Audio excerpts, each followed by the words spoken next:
Hi, James Proctor here. I'm the Managing Director of the Inteq Group, and I make my videos. This particular video is on business process reengineering. It's part of a larger video set that just gives people a lot of insights, if you will, to the world of strategy execution, business process reengineering, digital transformation, business systems analysis, and these kinds of things. Now, in this particular video, let's just set some context here, if I can, quick. So, some background and context here. What I want to be able to do is, well, let's talk about the reason for the video, right? For this particular video, what I really want to do is, I get the questions a lot from clients and from colleagues and from a lot of different people is, what are the kinds of, when you talk about reengineering, what are the kinds of things we can do in our organization when we talk about the concept of reengineering? And so what I really want to do is give you really a paintbrush of a wide range of possibilities. So I'm going to create 3 examples, very different examples, but it covers a lot of ground. I want to make a distinction before we get into those examples between business process management and business process reengineering. Think of business process management as really an overarching umbrella for all things business process related. And it's a very big tent, if you will. We have incremental business process improvement, we have process reengineering, we have digital transformation, robotic process automation, and really all things business process related are business process management. Now, in this particular video, I'm really talking about transformational business process reengineering. I want to make one more distinction there. Simple graphic, but it illustrates the point I want to make. And let me go ahead and put up the laser pointer. Most organizations, pretty much all organizations, are doing some level of what I call ongoing incremental business process improvement, process refinement kinds of things. All day, every day, we're doing lots of ongoing improvements. And that's a good thing, right? I'm not diminishing the value of that at all, right? But I want to differentiate that from transformational reengineering. Transformational reengineering, is really strategic. It's linked to organizational strategy. An organization can have, a forward-facing strategy. When you think about a strategy, it's really a hypothesis for how that organization is going to win the future. Strategy execution is how we win that future, and business process reengineering provide the tactics, right, that will transform the organization to win the future. So what we want to do is BPR has got to be aligned with strategy, whatever your 2, 3, 4 year perhaps strategy is. It's transformational in nature. It moves the dial, if you will. Now, incremental improvement really it's not necessarily tethered to strategy. It's just things we're going to do in the current, if you will, in the current model to continually improve. Reengineering changes that model, right, to adapt to the future. All right. The last part of my this context here is it's acronym EESA. At least I created. I don't know if it's a standard acronym, but it stands for really the 4 components when we think about reengineering. What are we trying to achieve? First of all, we want to significantly improve the effectiveness of what we do. Effectiveness really speaks to creating customer and business value. The quality of our output, the quality of our work products, how we engage our customers, customer service kinds of things, timeliness, all these kinds of things. It's really about creating customer and business value. That's effectiveness. Efficiency is providing those high levels of effectiveness in the most economical manner. Scalability is having our underlying operational process platform be able to let's put it this way, as we increase revenue by some percentage point, 20, 30, 50, 100%, 200%, whatever it is, we don't get an incremental increase in staffing. So what we want to be able to is grow rapidly, grow big if we can, but as we grow, we incrementally add staff, not right in an equal proportion. And then finally, agility is the ability for an organization to rapidly recognize and adapt to changes in their business environment, right? Things change all the time. The economy changes, customer requirements, competitive pressures, all these kinds of things. So we want to be adaptable. That's really the concept of agility in this particular context. All right, so let's talk about some examples here. First example I want to talk about is talent recruiting. Very topical. When I'm making this video, it's we're in early 2022 at this point. And recruiting and retention, all that is on everybody's mind. Now, in this particular case, this particular client, they're in the tech business, high-tech business, but it applies to any organization. But they were growing very rapidly. they had a tremendous need to continually source and recruit and onboard talent to keep up with this particular growth, right? And it was a growth, and it could be growing for a long time. However, not surprisingly, they needed to onboard a lot of new people, but they weren't willing to compromise, the capabilities, the competency requirements of the talent. They needed people that were high performing at certain levels and certain disciplines, and we couldn't lower those requirements just to get more people in the door, right? That has all kinds of negative effects as well if we don't have the right levels of talent. And this organization, like many organizations, they were looking for the right kind of philosophical, cultural fit with the organization to create a nice, cohesive organization, right? So we achieve all those particular goals. Now, in the current state, the processes just weren't able to scale. We talked about scalability just a minute or so ago. They just couldn't scale. If they had to, go from recruiting 1,000 people to 2,000 people a year to 3,000, they're going to have add headcount just in the area of recruiting and onboarding and those kinds of things, right?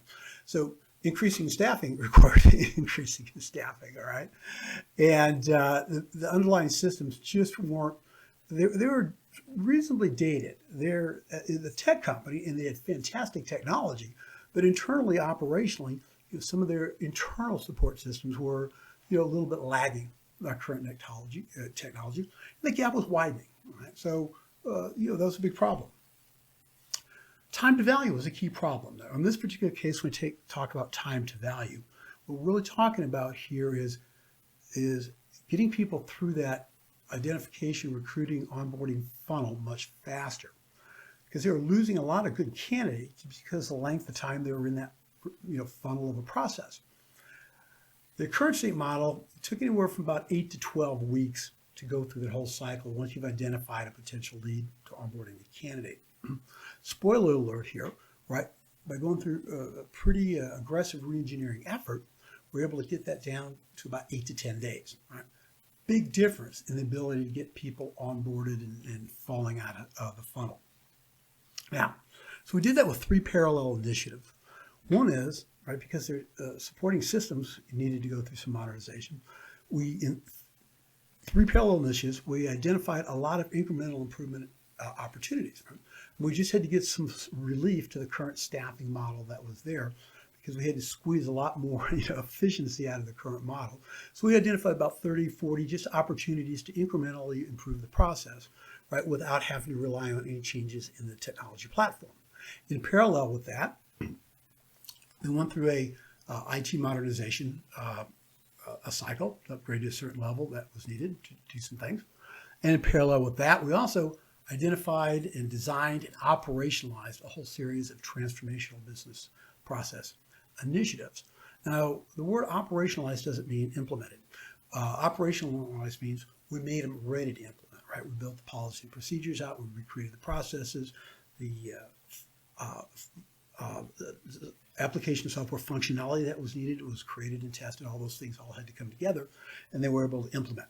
All right, so that was about this particular effort was just a little over 6 months, about 6 to 8 months, which is for this level was a pretty compressed time frame, but it's a pretty fundamental shift in their ability to onboard and retain really excellent candidates. Example number 2 here: insurance claims processing. Now, this is a great example of maybe a traditional process, a traditional type of industry, claims intake, adjudication, payment, these kinds of things. You think about it, maybe, everybody, probably understands, many of you, at least, you have automobiles, and the concept maybe getting in a wreck and submitting a claim and adjudicating and all that kind of payment, right?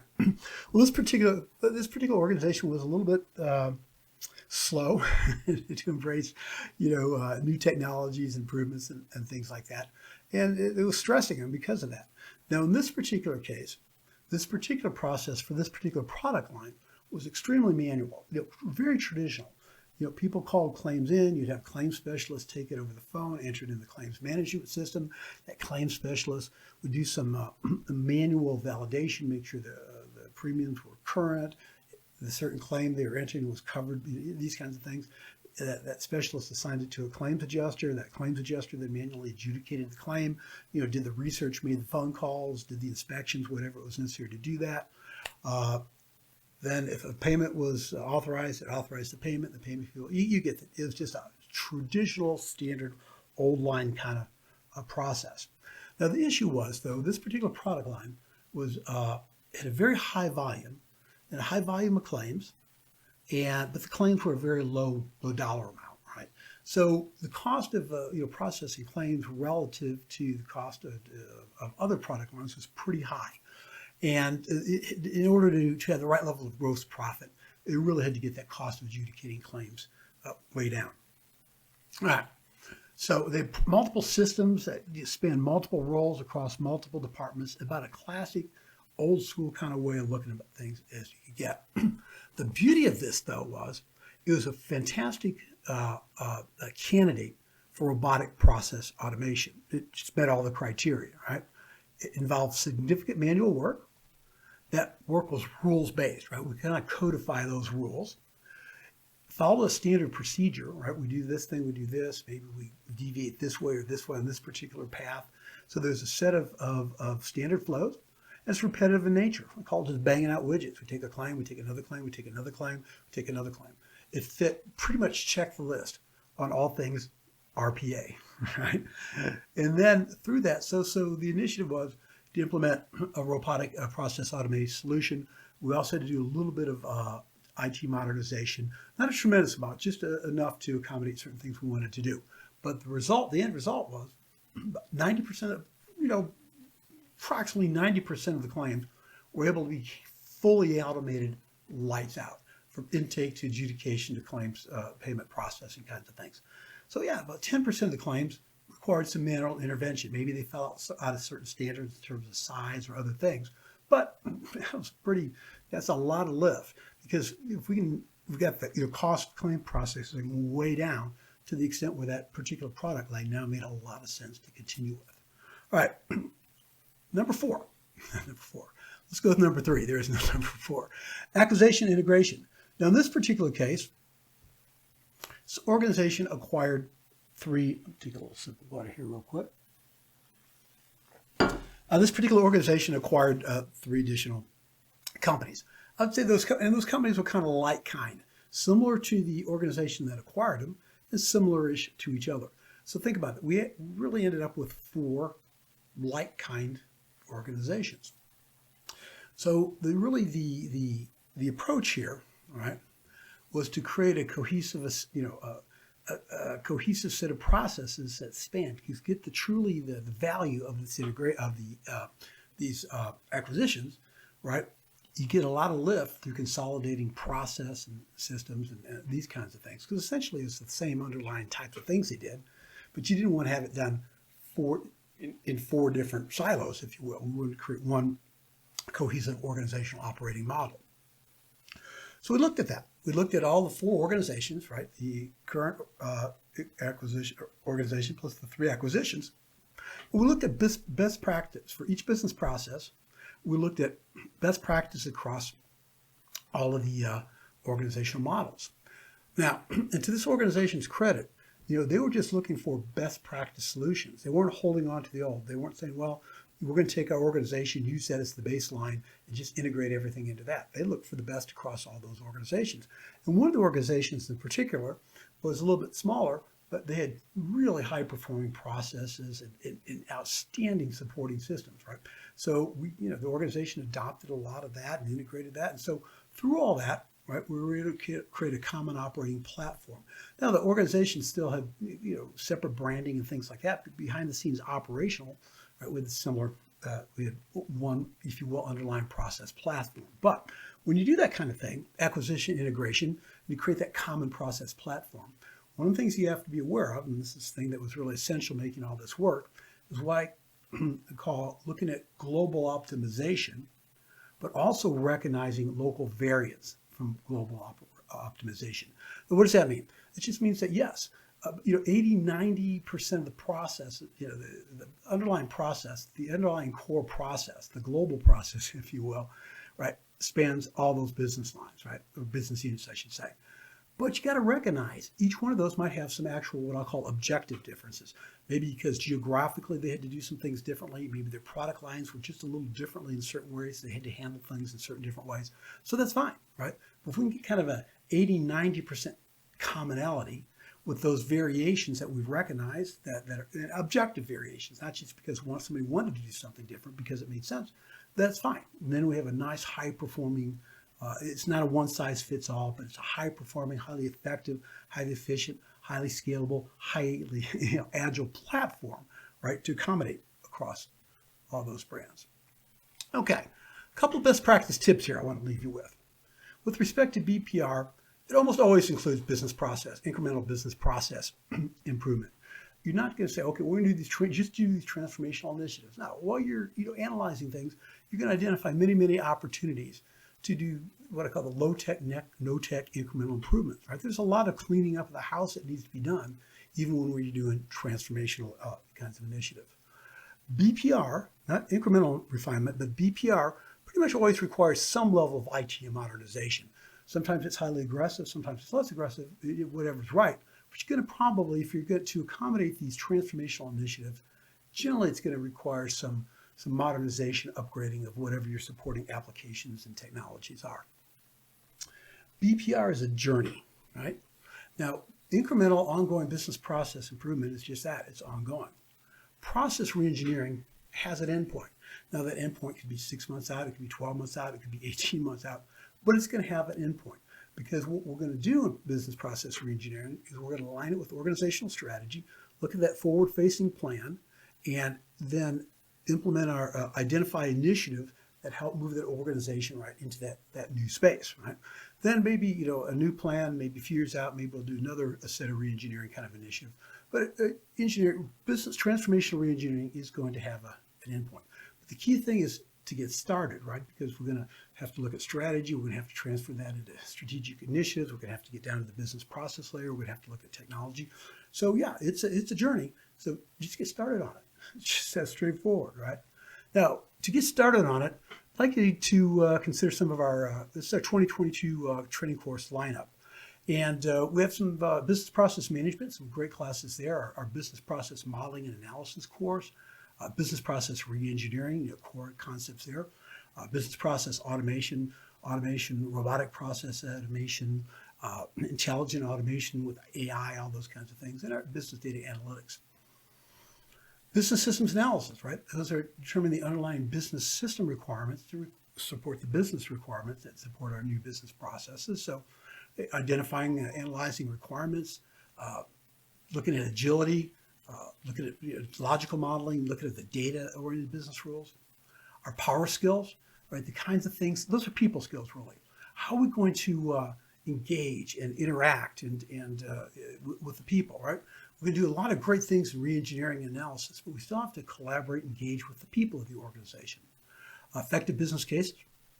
We're going to have to, for each of our opportunities, we're going to have to build a business case, right? A good, sound business case. What's the value? What are the drivers behind it? What are the risks? All these kinds of things. Change management, that's the people side, right? We want to make sure when we go out to implement these things, our people are ready to embrace them. The strategy execution, look at that whole linkage from organizational strategy to execution through strategic initiatives through business process reengineering. And then if you're involved or looking at moving forward with service-based type organizational things, ITIL, ITSM, a whole series of courses and workshops there as well. Okay, so what I would encourage you to do is go back. This is a short video. Go back and review it a couple times. Maybe look at it today, think about it a little bit, come back tomorrow, watch it, think about it again. Think about it in terms of your own organization. And I think you're going to glean a lot if you just watch it a few times. Other than that, I think we've covered a lot of ground. I appreciate you watching this video. Hope to see you again in some of our other videos, perhaps in our training classes. And for this particular video, I'm out, and I'll talk to you soon. Bye-bye.